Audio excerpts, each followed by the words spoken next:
بسم الله الرحمن الرحيم الحمد لله نحمده ونستعينه ونستغفره ونؤمن به ونتوكل عليه ونعوذ بالله من شرور أنفسنا ومن سيئات أعمالنا من يهده الله فلا مضل له ومن يضلله فلا هادي له ونشهد أن لا إله إلا الله وحده لا شريك له ونشهد أن سيدنا ونبينا ومولانا محمد عبده ورسوله أما بعد باب التوبة قال العلماء التوبة واجبة من كل ذنب فإن كانت المعصية بين العبد وبين الله تعالى لا تتعلق بحق آدمي فلها ثلاثة شروط رب اشرح لي صدري ويسر لي أمري واحلل عقدة من لساني يفقهوا قولي ربي زدني علما اللهم إنا نسألك علما نافعا ورزقا واسعا وحلالا طيبا وعملا متقبلا وشفاء من كل داء نستغفر الله العظيم الذي لا إله إلا هو الحي القيوم ونتوب إليه نستغفر الله العظيم الذي لا إله إلا هو الحي القيوم ونتوب إليه نستغفر الله العظيم الذي لا إله إلا هو الحي القيوم ونتوب إليه.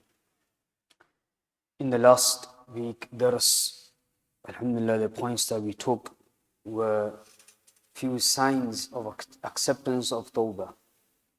How can we recognize, how can we know that our tawbah is accepted?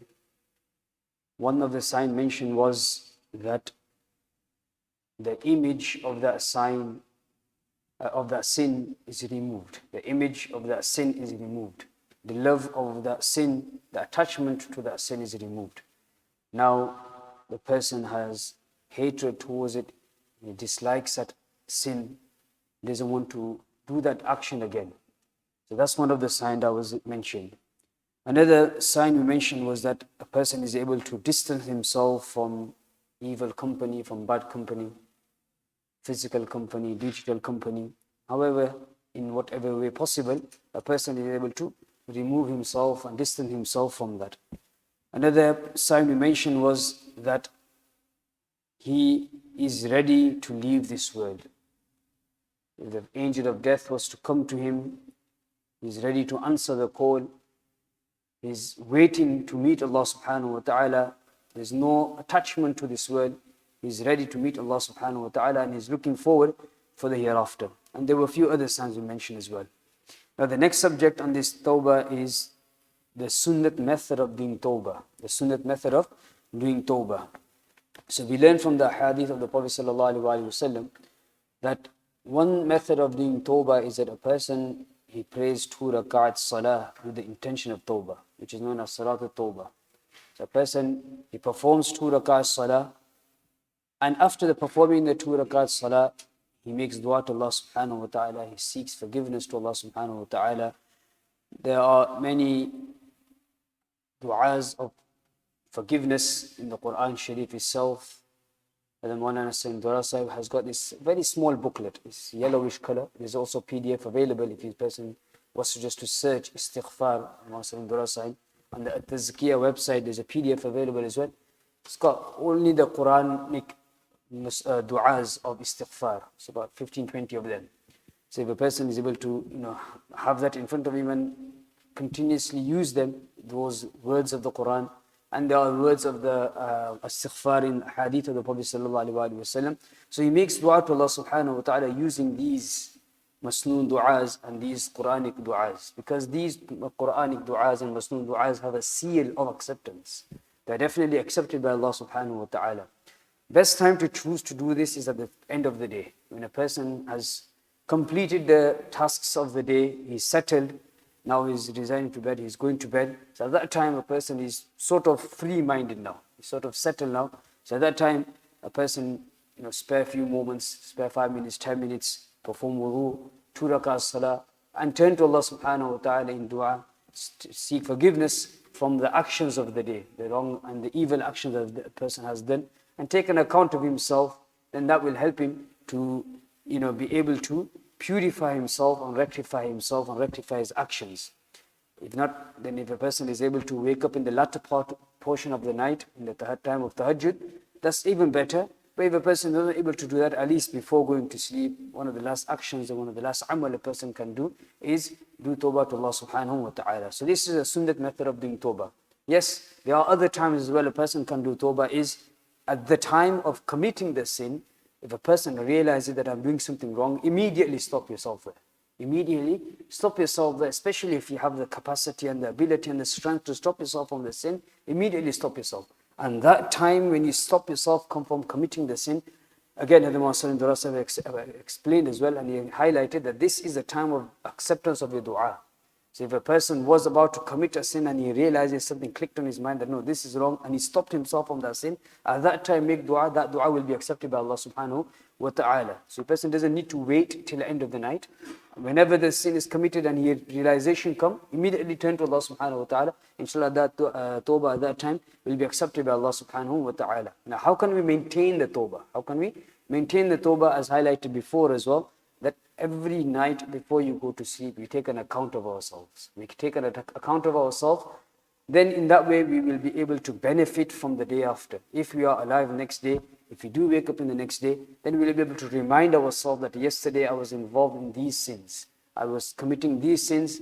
I did these actions which were wrong. Now today I'm making a plan of not doing those actions. If a person makes a plan and reminds himself, then slowly, inshallah, gradually he'll be able to decrease the number of sins that he is committing in the day. So then the tawbah, inshallah, will be able to maintain, and he'll be able to keep his tawbah strong and strong every day. When we do tawbah every morning and every evening, then inshallah, when the day of judgment does come, if it's possible that Allah subhanahu wa ta'ala will make us one of those who have complete clean slate, where he's completely forgiven. He's completely forgiven. Or the second possibility is that a person will only be taken account of them few hours that he was alive in the day. So if a person woke up in the morning, he did tawbah in the morning and he passed away in the middle of afternoon at 12 o'clock. So then few hours that he was awake for, and if he did anything wrong, account will be only taken for those few actions. And if a person went to sleep, in the evening time, and before going to sleep, he may have done something wrong. So only in them few hours he'll be taken account of. So this is one benefit of doing tawbah every morning and every evening. Now moving on to the introduction of Imam Nawawi rahmatullahi alayhi. Alhamdulillah, we've discussed a lot of subjects on the tawbah. We mentioned about the definitions of tawbah at the beginning, like what is tawbah. Then we went about the virtues of tawbah, what are the benefits of tawbah. Then we also mentioned about the signs of acceptance of tawbah. Then today we mentioned about the sunnat method of tawbah. We mentioned about practical method of maintaining the tawbah, the benefit of doing tawbah every morning and evening. Now moving on to the next subject is about the conditions of sincere tawbah. What are the conditions of our tawbah to be accepted? There are certain conditions. Imam Nawawi rahmatullahi alayhi, he starts the introduction of this tawbah topic and bab and chapter is قال العلماء, the scholars explain. Now remember, whenever the scholars explain something, they all take and derive the rulings from Quran and Ahadith. They don't make anything up. Everything that scholars explain are taken from the Quran and the Ahadith. It's an extraction of Quran and Ahadith. التوبة واجبة من كل ذنب. That doing tawbah to Allah subhanahu wa ta'ala, seeking forgiveness from Allah subhanahu wa ta'ala is wajib from every sin. Now wajib is, according to Hanaf, slightly lower than farad. Farad action is something which is proven with a solid proof, definitive and qat'i dalil is called, where we cannot deny that action at all. For example, the farad salah. So if a person was to deny and reject the farad salah, he'll be out of the fold of Islam. One is not to do that action, and one is to reject the action. So if a person is not doing the action, he's still in the fold of Islam. But if a person rejects a 5 daily salah, then he's out of the fold of Islam. So this is the ruling of the farad action, where if a person does the action, obviously he's completing his duty. If a person is not doing the action, he'll be accountable for. If a person rejects that action, he's out of the fold of Islam. Wajib is slightly lower, where the proof is slightly weaker than the farad action. Slightly weaker than farad action. So if a person doesn't do it, again, he'll be accountable for it, he'll be sinful for it. However, if a person rejects the wajib action, he doesn't immediately come out of the fold of Islam. He doesn't immediately come out of the fold of Islam. However, it still has a very importance to it, just as a farad salah. For example, we have the witr wajib salah. Witr wajib salah. So if a person, when he's performing the 5 daily salah, he still has to make sure that he's performing the witr wajib as well. Just recently, somebody messaged that in their home, it's become very common that they pray the Isha salah farad only. They don't pray the wajib. So what's the ruling of the wajib of witr? So obviously, The witr salah has to be prayed every single day. If a person didn't pray it, then he has to make up for it in the later on as well. He's not, forgiven, and is not free from that duty of performing the witr salah. So this is wajib. So ulama said that it is wajib, it is compulsory, it is necessary for a person to seek forgiveness and do tawbah from min kulli dhanbin, every single sin. Every single sin includes everything, minor, major, those sins which are done knowingly, those sins which are done unknowingly, those sins which are done intentionally, unintentionally, those sins which are done individually, those sins which are done collectively. We have the dua of the Nabi sallallahu alayhi wa sallam that Allahumma ghfir li dhanbi kullahu diqqahu wa jillahu wa awwalahu wa akhirahu wa alaniyatahu wa sirrahu. That, oh Allah subhanahu wa ta'ala, forgive all of my sins. Kullahu, all of my sins. Diqqahu wa jillahu, the small sins and the major sins. Wa awwalahu wa akhirahu, the first sin and the last sin. The first sin I've committed and the last sin I've done, forgive that as well. Wa alaniyatahu wa sirrahu, and the sin which I have done openly and the sin which I have done secretly, forgive those sins as well. So this is what we learned, that the sin are of different types, that are minor, major, done knowingly, unknowingly, intentionally, unintentionally, openly, secretly, individually, collectively. All of the sins that we need to seek tawbah from. Then Imam Nawawi rahmatullahi alayhi said that فَإِنْ كَانَتِ الْمَعْصِيَةُ بَيْنَ الْعَبْدِ وَبَيْنَ اللَّهِ تَعَالَى. Here he divides the ma'asiyah, he divides sins into two different categories. The first category is that بَيْنَ الْعَبْدِ وَبَيْنَ اللَّهِ تَعَالَى, that the sin and that action is related between the servant and Allah subhanahu wa ta'ala only.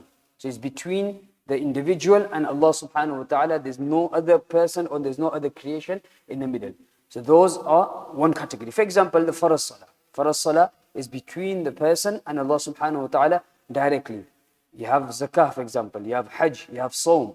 These are between Allah subhanahu wa ta'ala and the believer himself directly. There's no other middle person. And the second type of category and the second type of ma'asiyah and sin is where it is related also to the creation of Allah subhanahu wa ta'ala. For example, somebody else's possession, somebody else's car, somebody else's wealth, somebody else's life. So this is related Allah subhanahu wa ta'ala and the creation. So there's two links here. So between the creation as well and Allah subhanahu wa ta'ala. So this is the second category. So in the beginning, Imam Nawawi rahmatullahi alayhi mentions the conditions of tawbah for those sins which are related between himself and Allah subhanahu wa ta'ala.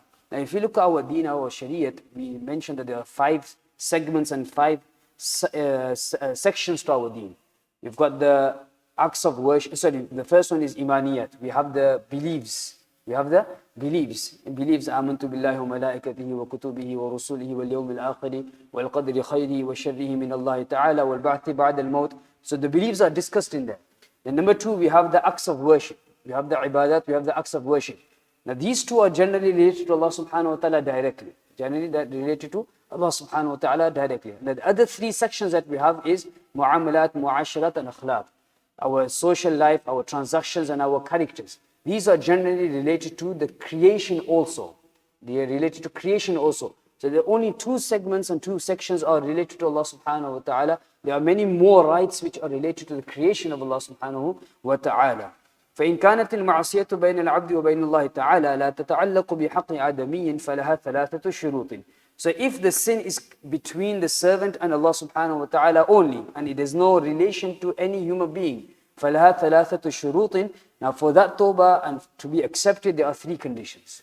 For that tawbah, remember we're talking about seeking forgiveness and doing tawbah to Allah subhanahu wa ta'ala. So how many conditions? There are 3 conditions for those sins which are related between the servant and Allah subhanahu wa ta'ala. First one, أَحَدُهَا أَن يُقْلِعَ عَنِ الْمَعْصِيَةِ. First one is that أَن يُقْلِعَ عَنِ الْمَعْصِيَةِ. The word قَلَعَ, the qaf, lam, ayn in Arabic, it means intiza'u shay'i min aslihi. To take something out of its root, to uproot something, to completely take it out. So when we have a plant, one is just to chop the top part off, to chop the branch off, just to chop the trunk off. Or one is to completely take the plant out of its roots.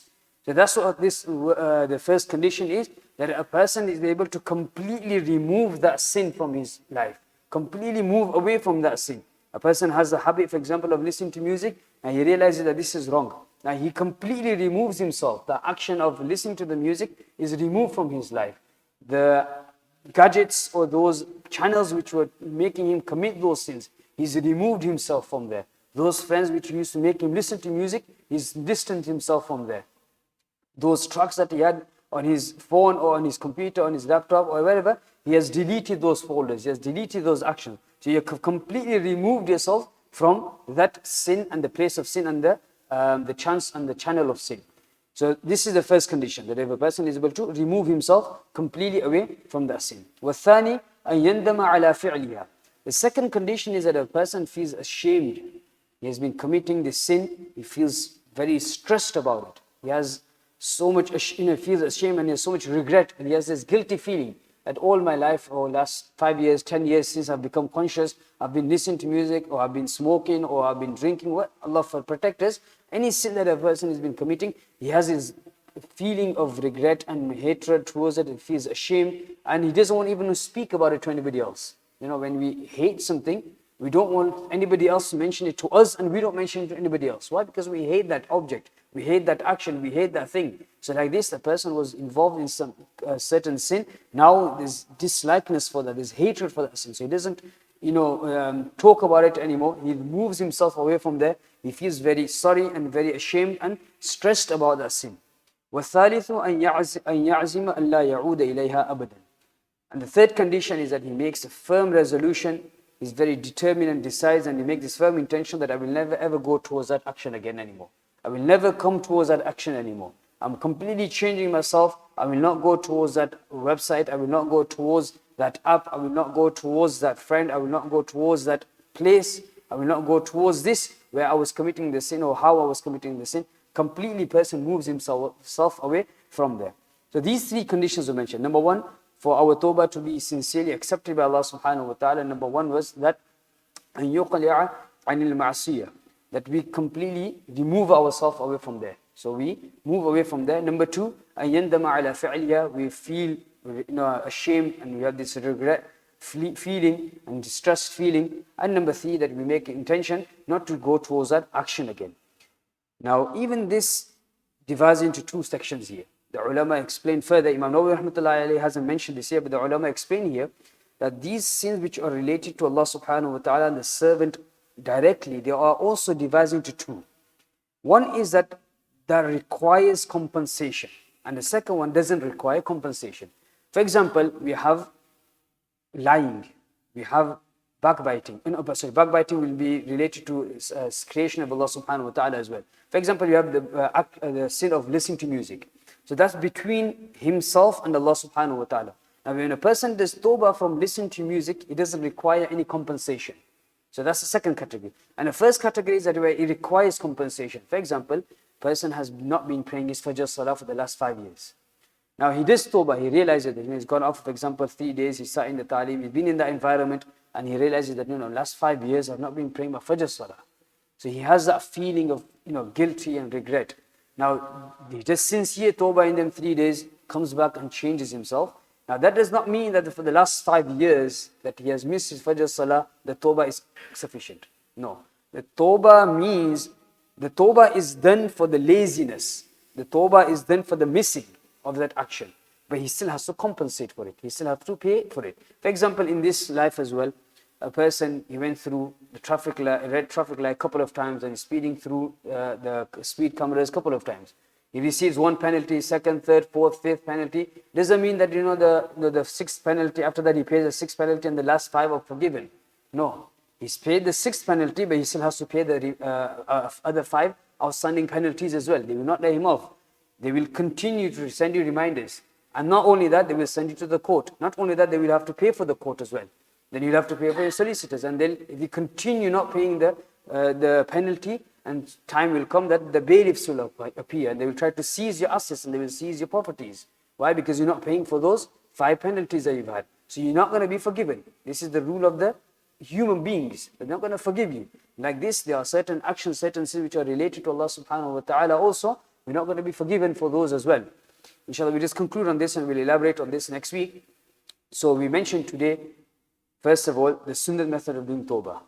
That is to read 2 rak'ahs salah at the end of the day, or The second one is that as soon as you realize that I'm doing this sin, turn to Allah subhanahu wa ta'ala at that time and do tawbah to Allah subhanahu wa ta'ala. Number two, we mentioned about the practical method of maintaining salah, is to do tawbah every morning and evening. Make a habit of morning and evening, especially in the evening, and in the morning remind yourself of the tawbah you've done the night before. Number three, we mentioned about doing the tawbah every morning and evening. Number four, we mentioned about the conditions of sincere tawbah. Now, Imam Nawawi rahmatullahi alayhi, he has begun this introduction and this condition of tawbah with those sins which are related between the servant and Allah subhanahu wa ta'ala directly. And for that, he mentioned three conditions. Number one is أَن يُقْلِعَ لِلْمَعْصِيَةِ, a person completely moves himself away from that sin. Number two, أَن يَنْدَمَ عَلَى فَعْلِهَا, he feels regret and feels guilty of that sin. And the third condition we mentioned was أَن يَعْزِمَ أَلَّا يَعُودَ إِلَيْهَا, and he makes a firm resolution and firm determination and intention that I will never go towards that sin again. And this divides into two categories. One is those sins which are forgiven by the tawbah immediately. We've done the sincere tawbah. These three conditions are met. Now the tawbah is accepted. The sins are forgiven and wiped away. And the second category between the servant and Allah subhanahu wa ta'ala is that requires compensation. Yes, the person will be forgiven for the laziness and for delay and for missing, but he still requires to compensate for that as well. And inshallah we'll elaborate on this further next week, and then we'll continue what Imam Nawawi rahmatullahi alayhi has mentioned. Inshallah we'll conclude on this. And the last thing we'd like to mention is about, we all are on the 2nd of January now. The new year has begun. Many people have the New Year resolutions and have intentions of what to do. People nowadays have this bucket list. These are the lists, these are the plans for the future, for the next year coming. Yes, for as a believer, we can also ponder upon the year that has gone and make plans for this new year. But it's not a time of celebration. Generally, we celebrate something when we gain something. We don't celebrate a loss. We don't celebrate a loss, we celebrate when something is gained. For example, a child is born, we celebrate through aqiqah. A person got married, we celebrate through walima. Like this, we've completed, for example, hibs, where we celebrated by having a small gathering. So we celebrate a gain, we celebrate a profit. Nobody celebrates a loss. Now, when a 1 year has gone in a person's life, then that means there's a loss. He has lost 1 year.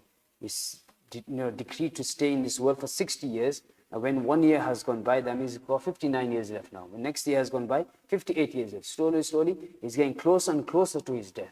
So a person to celebrate the new year, a person to celebrate his birthday, the question is that what is he actually celebrating? What is there to celebrate in there?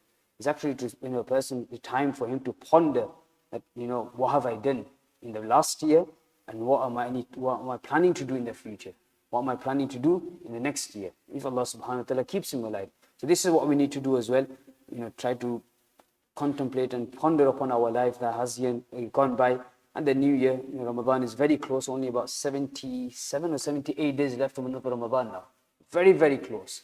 So now we have to try to prepare for the month of Ramadan from now. Last Ramadan, how many khatam did I do? Last Ramadan, how many rakat did I pray? Last Ramadan, how did I keep my fast?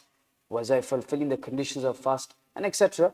Person can ponder upon that now, make plan that, okay, inshallah, if I'm alive in this Ramadan, these are my plans, these are my targets, these are what I want to achieve in this month of Ramadan. Even before the month of Ramadan, I want to make sure that I'm prepared for the month of Ramadan and able to achieve, gain the benefits and gain the virtues and the spirituality of the month of Ramadan.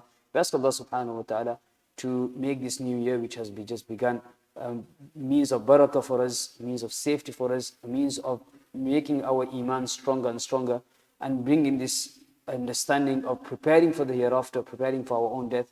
Just as the days go by, the days are working on us, the days are decreasing our life.